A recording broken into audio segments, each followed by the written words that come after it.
Good evening, everyone. My name is Maitat Ledesma. I'd like to welcome all of you to this breakout session on Regularize Now. So I guess everybody in this room wants to be regularized or not? That is a question that we will probably have answers to at the end of this session. I am here in behalf of the International Migrants Alliance, of the Alliance of Human Rights for the Undocumented, and also of the April 28 Coalition. We have a very, very short session, 45 minutes.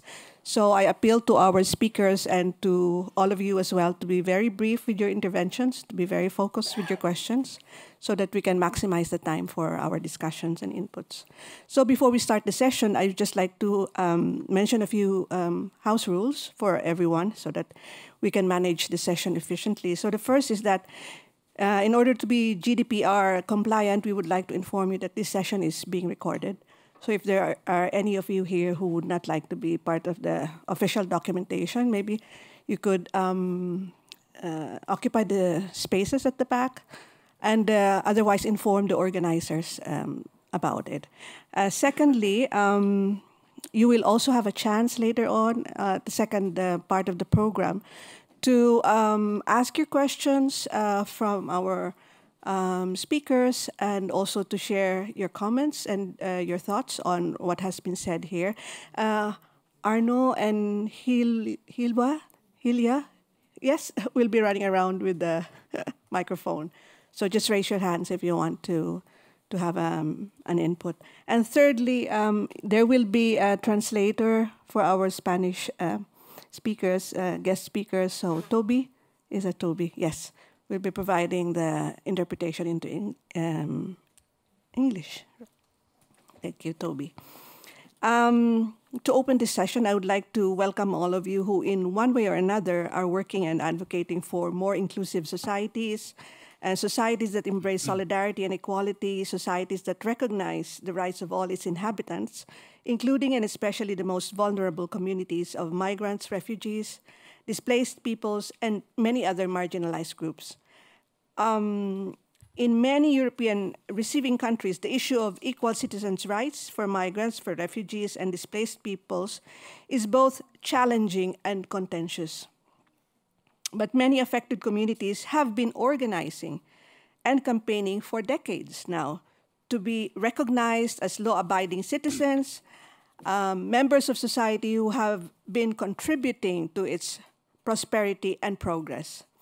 Our panel speakers this evening represent partner organizations of City Rights United coming from different countries.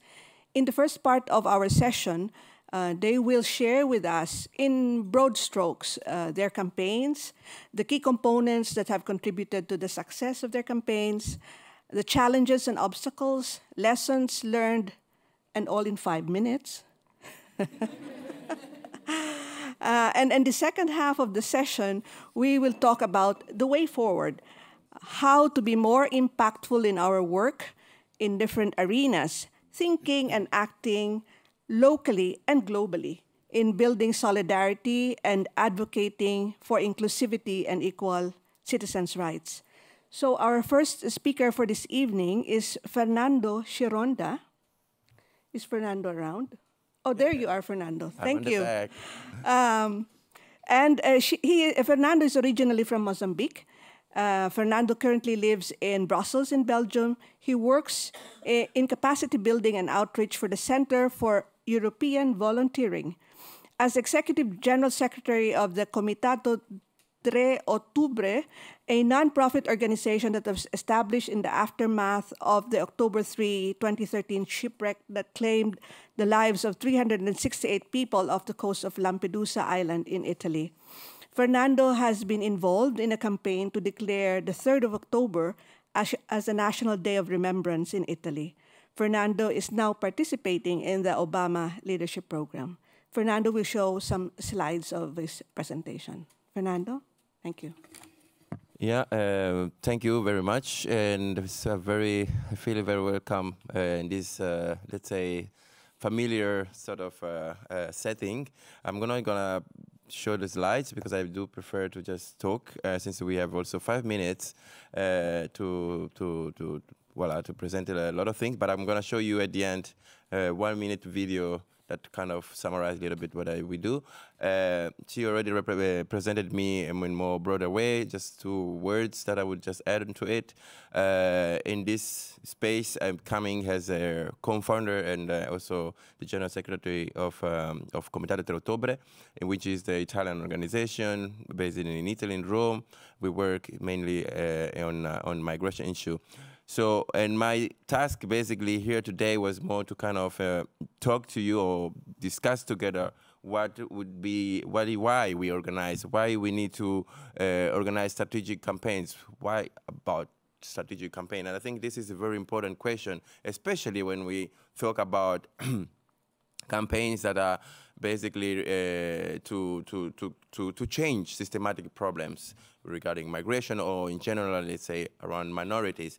And I want to just bring some examples, some rough examples that we did, as she was also saying, when we managed to make the law that recognized the 3 October as a day of remembrance, a law in Italy. But before we dig to that, my starting question or my starting point would be actually to analyze together and reflect together on why organizing a strategic campaign.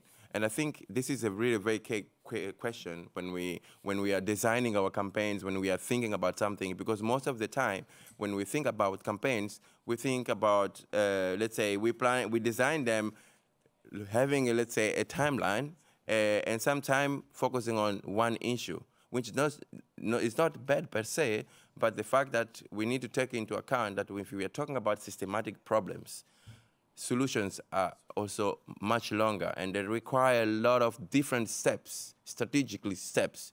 So it means basically that it requires us to reflect well before we just jump, because that's why sometimes we see some campaigns that might look nice in the first 2 months, and then at the end it's just like it going a little bit down, because there was no a deep reflection into it, because long-term systematic problems we cannot just change like this, and we know that it's hard because we're gonna challenge other forces on the other side. Okay, so for me, what I wanna kind of remark here is that it's important to, when we design our campaigns, to think through and plan and sit down, and when we plan, and this is very important. We have seen outside there when we talk not only about migration, but when we talk about women's rights, for instance, we have a man somewhere brainstorming among themselves how they would improve women's rights. This is a bit weird.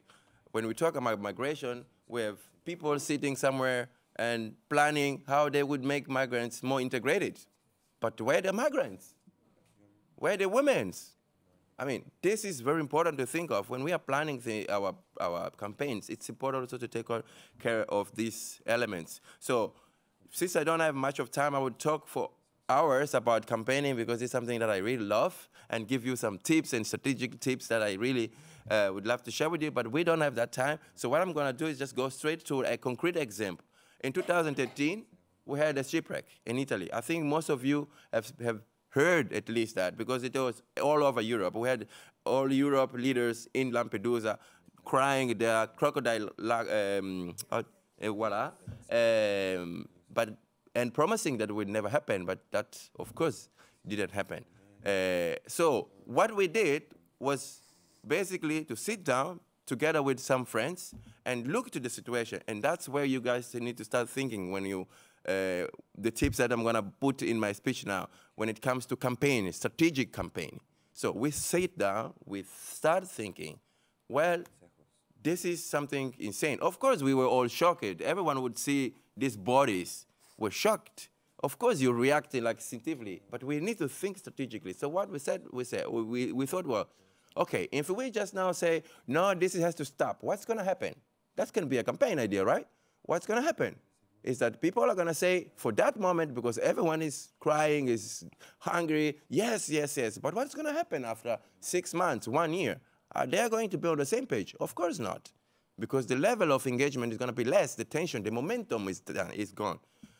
So what we thought was, okay, we grab the momentum, because momentum has to be always there when you think about campaigning. You catch every single momentum. That's why planning is important. And we said, we want to fight to make that day a remembrance day. And then you would ask, why only making that day a remembrance day? The strategic thinking on that was, if we ask for that day to become a remembrance day, it's going to be faced. We are catching the momentum because people are still very emotional. So everyone will say, yes, let's just recognize this day as, many migrants have died. So second, it's not a controversial. I'm not asking to, let's say, let's give shelter or 100 euros to migrants or to everyone, which is already controversial. I'm saying, let's just recognize a day as something terrible. But then you need to think what after that, because your aim is not just of having that day. You need to change the systematic problem. But through that, we would end up there. So we start launching a campaign, a petition on change.org. We collect a lot of signatures, 500,000 signatures, because people were emotional, where they just want to do something. But then we start lobbying. We start connecting with the NGOs. So what we call in terms of strategic campaigning, power mapping.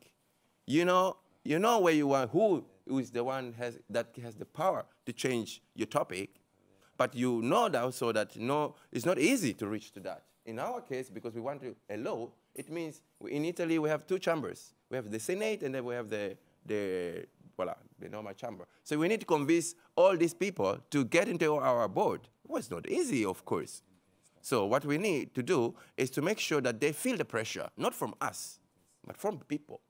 So the 500,000 people was already one step. And then we start engaging with mayors, because mayors like the one in Lampedusa who receive all these bodies were so fed up. Together with him, some others, because these bodies were distributed across the country. So we start aligning with them.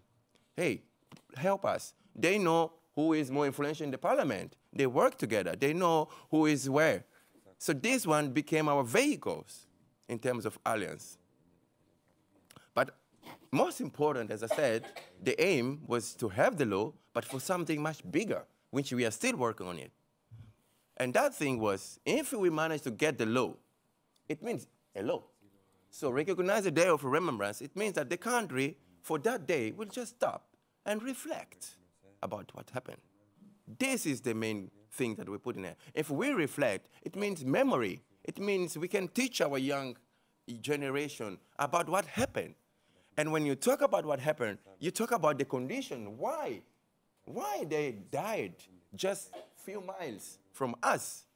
You put questions. That was our end goal. But we could not reach that end goal just straightforward. We need to build up. Just let me know if my time is gone, eh? Yes. Because I can speak It's gone. for days. It's gone a long time ago. Okay.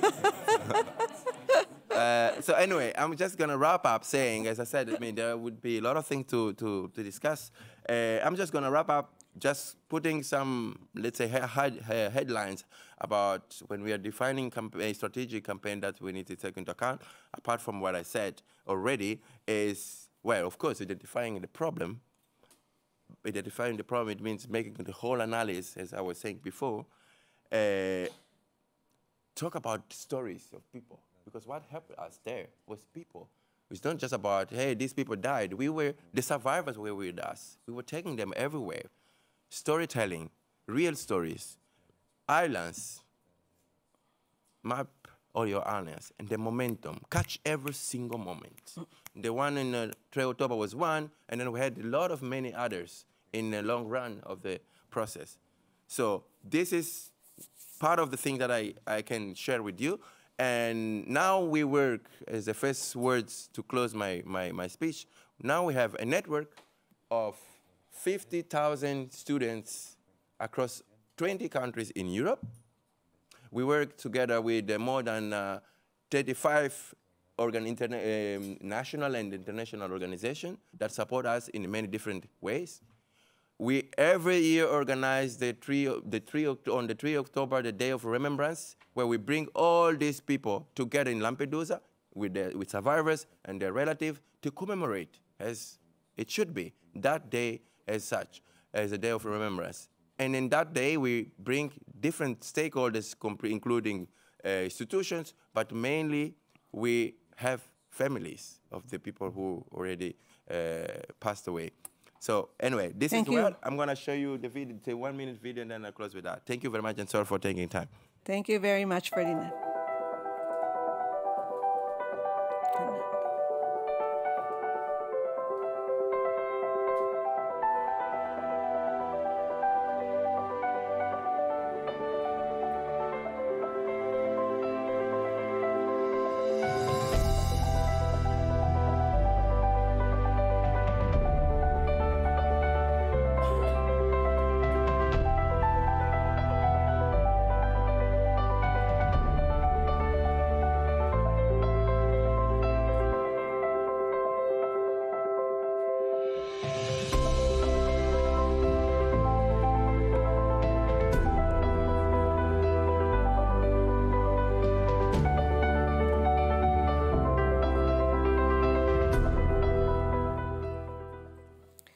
Thank you very much.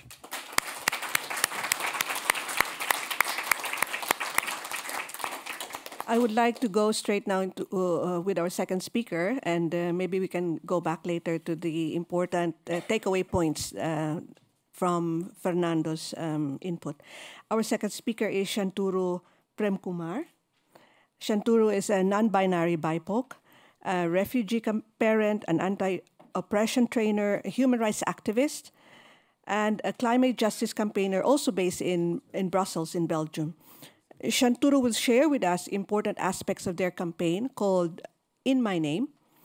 The campaign advocates for the implementation of a civil law for a humane regularization policy to recognize and regularize the status of people without papers. Shanturu, welcome.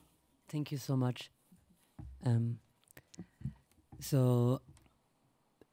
Yeah, it takes time to get into the mood after hearing all the painful things people go through who are coming to Europe. And just to give you, before I start, I'm Sri Lankan. I lived 10 years in South India without papers, and I'm in Europe for the last 8 years. And we've been working together with other people similar to me who are coming to Europe and do not have a chance to fight or have a voice. And maybe the next slide would give a bit more clarity on how we started. So we call ourselves the headquarters of the movement, meaning there are different movements, and our movement, we wanted to be grassroots, and we wanted to make sure that it includes all the people who do not have a voice in society, because it is unusual. And when today one person here in the audience asked me, "Oh, so you're used to speaking?" I speak, but I do not speak in such a space. So this is my first time. And I thank the organizers, because these type of conversations usually are not wanting to be heard. So I want to mention that. And I want to show you quickly how we were organizing. And of course, the struggle of people without papers has been for more than 20, 30 years. But here I want to just show you from 2015, we've been like underground trying to organize. And it started from different forms of calling the government into action. And then different campaigns came together, and then there was a moment where, the next slide please, and a moment where we had the occupation zone neutral, so a community of people who occupy places so that we can help people, because most people who come to Europe, they cross through Brussels or many other capital cities to go to the UK. And we do not want to tell them what to do, what not to do, but we make sure that they have food and a shelter and a warm place. And because they travel thousands of kilometers for thousands of days, and it's not an easy walk. And so we try to give them as much as space, and we occupy spaces, and we take it till the police throws us out, and then we do the same thing again. And no, previous slide, I haven't finished. And then from there, we did have a 60 days hunger strike, where the universities of Brussels, both the Flemish-speaking and the French-speaking came together. And then we had a campaign called We Are Belgium too, where we managed to get the similar way, 45,000 signatures. and more, but these signatures weren't enough, so we wanted to make it in a law proposal, and that's the campaign. So the next slide, perhaps. Thank you. And so the In My Name campaign was starting last year in May, and we were struggling to bring in as many people together to get the signatures, because we needed a certain amount of signatures for Flanders, which was 14,500, 2,500 for Brussels, and 8,000 for Wallonia. And until December, we struggled a lot because we knew that the political spectrum plays an important role to get these type of signatures. People who were crying and suffering with the people who were hunger striking for days were not willing to make an effort to get the signatures rolling. So we did various forms of resistance or various forms of awareness raising. So you can see some of them here. The School of Resistance, which happened at an art place, and then we put up many articles, and one of them was the double standards in Europe, where we open up the doors when it is for one community but not for the other community. We don't talk about all the wars, and this was very important. So we kind of called this out as well, and we used momentum such as this to eventually even bring in the climate movement. So Extinction Rebellion, Youth for Climate, Fridays for Future, and Greenpeace, who then also agreed that in another 10, 15 years, you will have 1 billion people who will be displaced because of the climate emergency. And what are we going to do about it? So we cannot anymore hold still and wait for people to die at our borders. We cannot create Brussels or Europe into a castle or a fortress which is going to protect itself. No, we need to start looking at ways how to integrate, because we cannot be humanized till others are dehumanized. The next slide, please. And so by doing this, and I'm rushing a bit, and you can ask me questions later, but I want to support the moderator. So these are different partners. So we have, here I'm showing you some of the partners from the art scene. So these are all art theaters, and on the left side, Enterkent, Kai Theatre, and all these different theatres. And on the other side, we have climate movements. And right now, we have a list of nearly 160 supporters from politics. These are the beginners. They started, so I'm mentioning them. But at the moment, my colleagues are right now talking with politicians. And that's why one of my colleagues couldn't come, because tomorrow we're going to talk with the Green Party. And we're talking to many other political groups, because now we have the proposal. And the good news is that we managed to get our signatures today. We are at...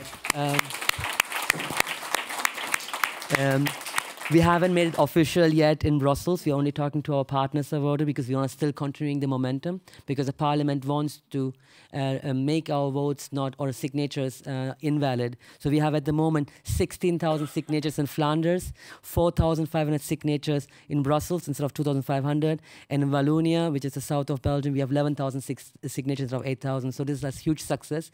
And you are the first to hear this. And on May 17th, we will take it to the chamber, the same chamber, but for Belgium. And at the chamber, we will try our best to give pressure. And maybe the next slide. To give the pressure. And how we want to do the pressure is, we want to give pressure locally on the grassroots. So we're going to do nonviolent direct actions, protests, and we're trying to get our partners together on the ground. And we also want to have a European support system. So I urge you all, if you feel like you're doing the struggle and you're on your own cities in your own countries, you're not alone. We are here together, and I think together we can build a necessary stand against this form of neoliberal capitalism, but also eco-fascism, because we are closing down the borders for some and we're opening to others. And this is a form of fascism. And I invite you all, if you are feeling that we need to stand together, this is an opportunity. You can talk to me afterwards as well. And hopefully on Saturday we can brainstorm together on how we can make this into a European coalition, so that we can bring all our resources together and we can fight together, because this fight is not going to end today. It's going to only get worse. Thank you for listening.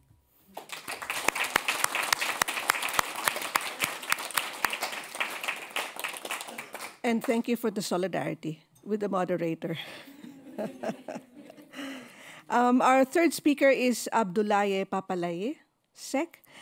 He is part of the grassroots organization of migrants and workers from Barcelona, the Sindicato Popular de Vendedores Ambulantes de Barcelona, APAVA.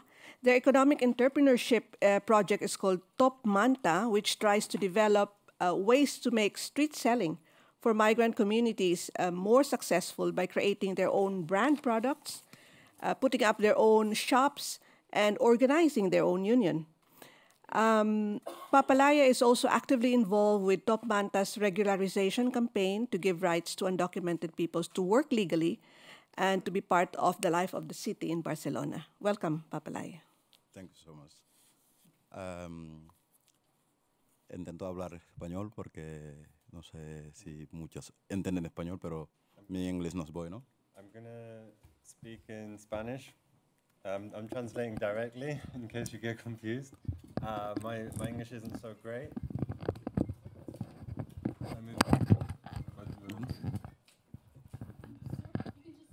Yeah, that makes sense.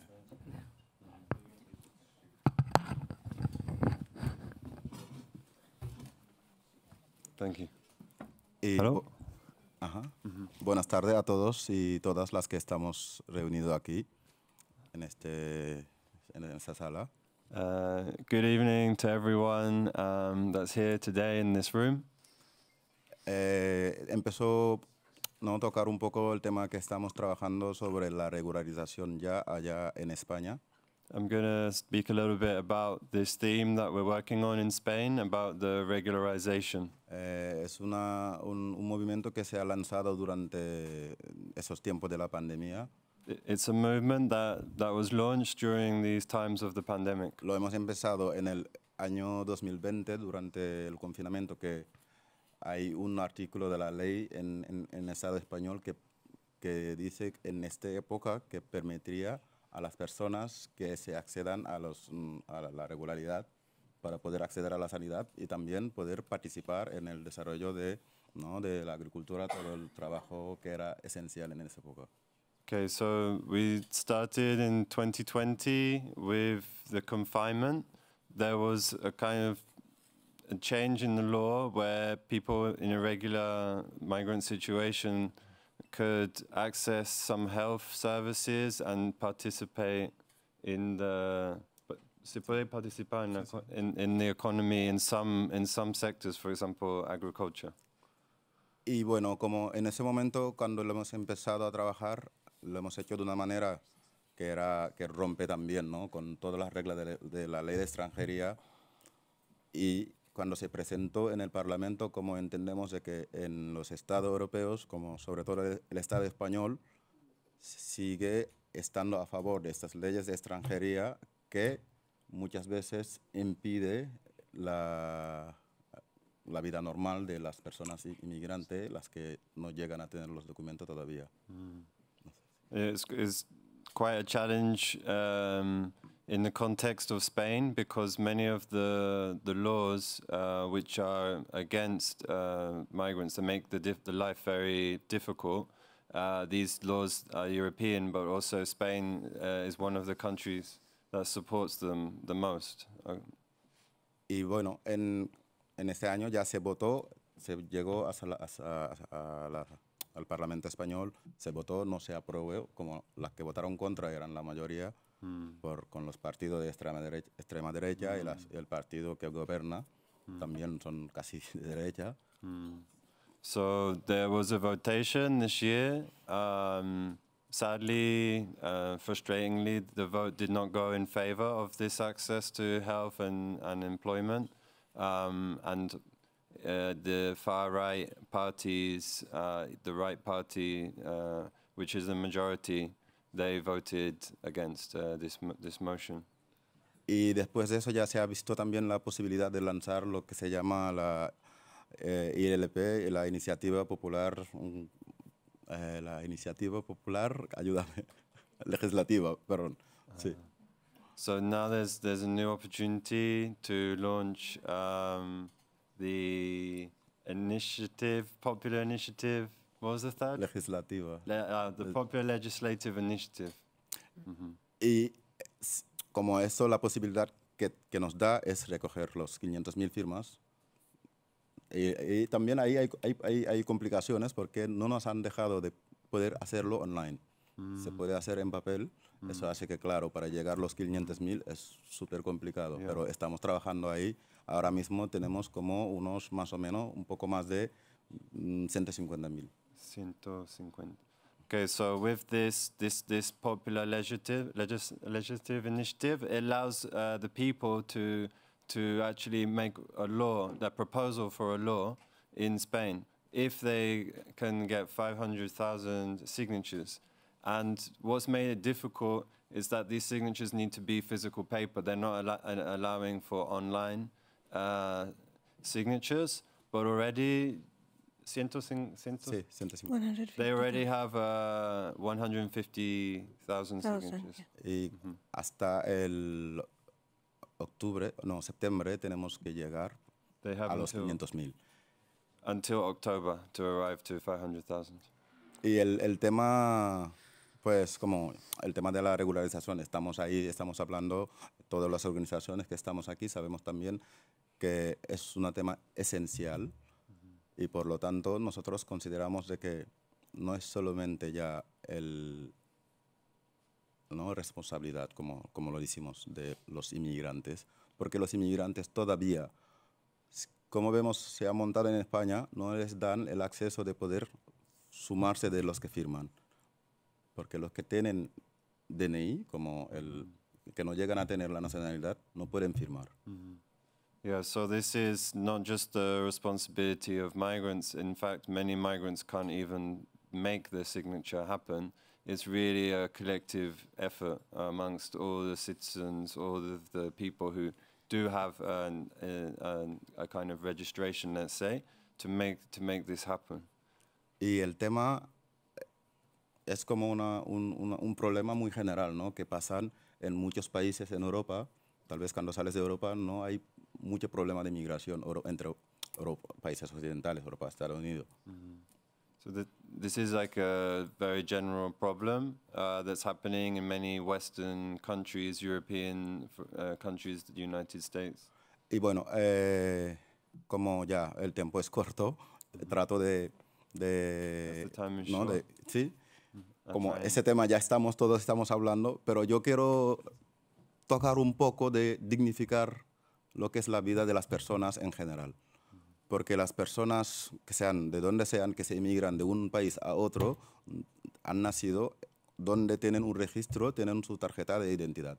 Pero llegan a Europa, le llaman sin papel. Yeah, I would like to go a little bit further today and go into the dignity, like to dignify the people, because to say that they don't have papers is not correct, because every person who is born somewhere does have papers or access to papers. They're just not papers from a Western country. Y el hecho que llamas a una persona sin papel, la persona lo considera de que es un papel que no tiene ningún acceso, eso lo interioriza, no tiene acceso en el tema social, ¿cómo se llama?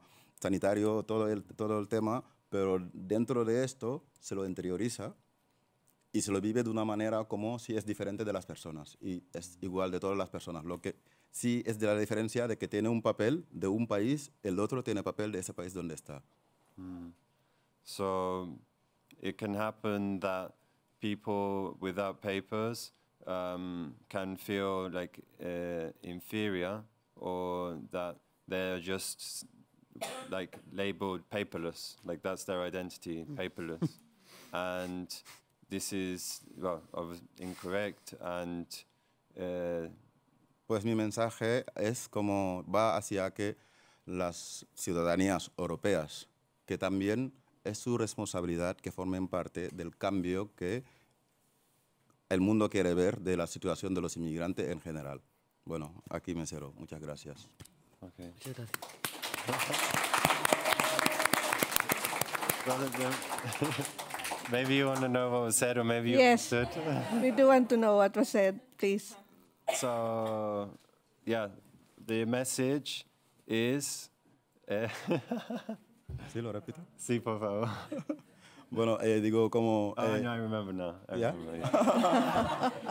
So it's really the responsibilities of European citizens, people, of everyone, to really get involved and make the change that everyone is waiting and wants to see happen. Not this change with migration, that they become regularized, that people who are migrants can be regularized from whichever place they're coming from. It's time to act, and we need the citizens of Europe to be involved. So. Thank you very much, involved. Papalaya. Thank you. We could end with that, the session, but we will not. Abdel is here. No, no worries, Abdel. You will have your time. Abdel Elmir is with the ex-OPG in Naples, which is one of the largest community projects in Europe, where hundreds of citizens with and without papers are connected.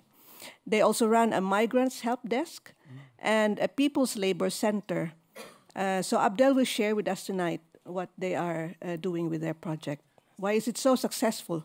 The main reason, I think it's because in 2016, in the ex-OPG, migrant and refugee movement born there, and it was because of a meeting with refugee and activists from ex-OPG, and from this meeting, this movement born in ex-OPG. Every year we have like 3,000 people mostly that we are supporting in our help desk office. And it's a huge number because it means that the problem that we have in Napoli, it's a really big problem, and it's not only in Napoli, but it's all about Italy. We are talking about probably 600 people, 1,000 undocumented people that they are already living and working in Italy. So it's something that we cannot accept, because that people are already living and they are working for the Italian state and they are making the Italian economy going on. So for us, it's a really big problem, and we cannot turn in the other side, and we cannot even support what our government are doing or what they are already did. 2 years ago, in 2020, the Italian government make a regularization, a special regularization act for 2,100 people, but it was a fake regularization, because in the middle of the pandemic, they try only to give a chance for people to get regularized, but only for agriculture workers and only for caregivers and care workers. And it means that they don't want to make this regularization because of a logic. We are in a pandemic. We need to give the possibility to all people to access to the health care system. But it was only because the Italian economy need this kind of workers. So for us, it was something that we cannot accept. And at the end, the majority of the people that applied for this regularization, they didn't get an answer. And a lot of them, they didn't get in a regular way, and they tried to buy work contracts, so they pay a lot of money, and at the end, they didn't have an answer, and the situation is still like this. What we try to do with our movement and with our help desk office is to try to make a research for about the problem of the migrants and the refugee in the city, because in these years we understand that we have a lot of systemic abuse from the migrant office, the police migrant office, and we have a systemic exclusion even for the people that they are asylum seeker, so not unemployed people. So all this problem, we can solve it when we study well the law, when we understood well the problem that people are facing, and when the people that are facing that problem, they are ready to fight and they are ready to change the situation. So we think that together, so with the people that are facing the problem, and with the support of the activists and the other society, we can try to make pressure to our institution to change the situation. The fight, the fight is not easy, and never will be easy, because we understand that we are not so many in the society that we want this change. But for the moment, because when we explain the problem to the people, when the people understand very well the problem, they can fight with us. And when we talk about to explain the problem, we talk even to explain what's happening in the world, because we have also to know why the people are forced to leave their countries, why the people are forced to escape from their countries. And if we understand that, and if we make people in Europe understand that, it will be easier, because a lot of people, they don't know what Italian multinational campaigns are doing in Africa. They don't know what our governments are making in Africa. So our governments are selling weapons to a lot of not democratic countries.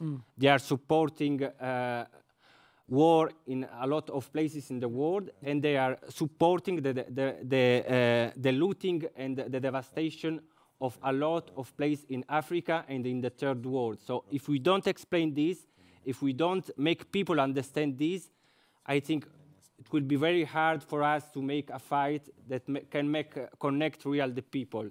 And solidarity, we cannot imagine a solidarity connected only in the north of the world.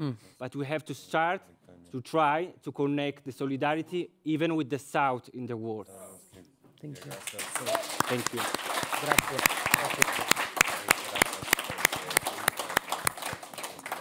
Thank you very much for that, Abdel. Unfortunately, we've run out of time, and we don't have time for any of your, amazing inputs and thoughts on all of our speakers' contributions. But the next few days, you will have time to talk with each other and with our speakers as well, and to be able to continue the conversations. But I think what is important in what our speakers have mentioned is, we've heard time and time again talking about the problem being systemic. And therefore, in order for solidarity to be built across north, south, east, and west, we need to connect the dots. We need to connect the issues that affect all of us. And it's not only about, we can start from the issues of the undocumented, but we can start asking the questions, asking about the stories of the lives of these people and how they have come to our places. And I think that in this conversations with people about the stories of their lives, we also see, the bigger picture, and we see the bigger connections and the dots that we have to connect. We also heard our speakers talk about different forms of resistance and how important it is to organize not only the affected communities, but also to make the connections with the local populations. Because as our speakers have said, the success of solidarity and of campaigns for solidarity for the South, for the North, will only succeed if we are all in this together. So thank you, everyone. I would like to thank the speakers, especially for your inputs and for your solidarity with the moderator. The last 5 minutes has been like, the last 5 minutes of a marathon. You're trying to catch your breath. Yes, I would like also to just mention very briefly some of the things that the organizers would like you to know. And this is that the program is part of a larger 3-day conference of Unite for City Rights, organized by City Rights United Network. The conference will continue now in the plenary room with music, a fashion show. You heard that, right, at the plenary, so I don't need to repeat that. The program tomorrow will continue in Utrecht, and the program for Utrecht you can also find in the main program book, which has been handed out to you in your seats.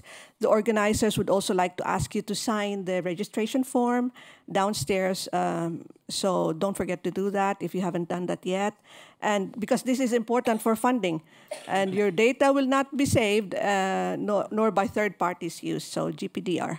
And we would also like to point out that the second floor, there is a market with clothes from the migrant-led brands Print Rights. Is that your group? Papala. Top Manta. Top Manta, okay. And Top Manta, yes, in the market. And Top Manta is originally from Barcelona. Yes, we have the I hope you're not going to be a big capitalist, huh? No, but if you are, it would be for a good cause, right? And on the other side of the bar, on the second floor, you can collect your posters of interest and take a tube to transport them back. Oh, a tube. I was thinking of the tube in London. A tube. Because it said transport. It said transport, so a tube to transport them back home with you. He said, don't you worry, it's a brand of social resistance. Fantastic. So thank you very much, everyone. And I'm so sorry we didn't have any time at all, unless the organizers would give us another 5 minutes. And no, I don't think so. Thank you so much. Thank you, everyone.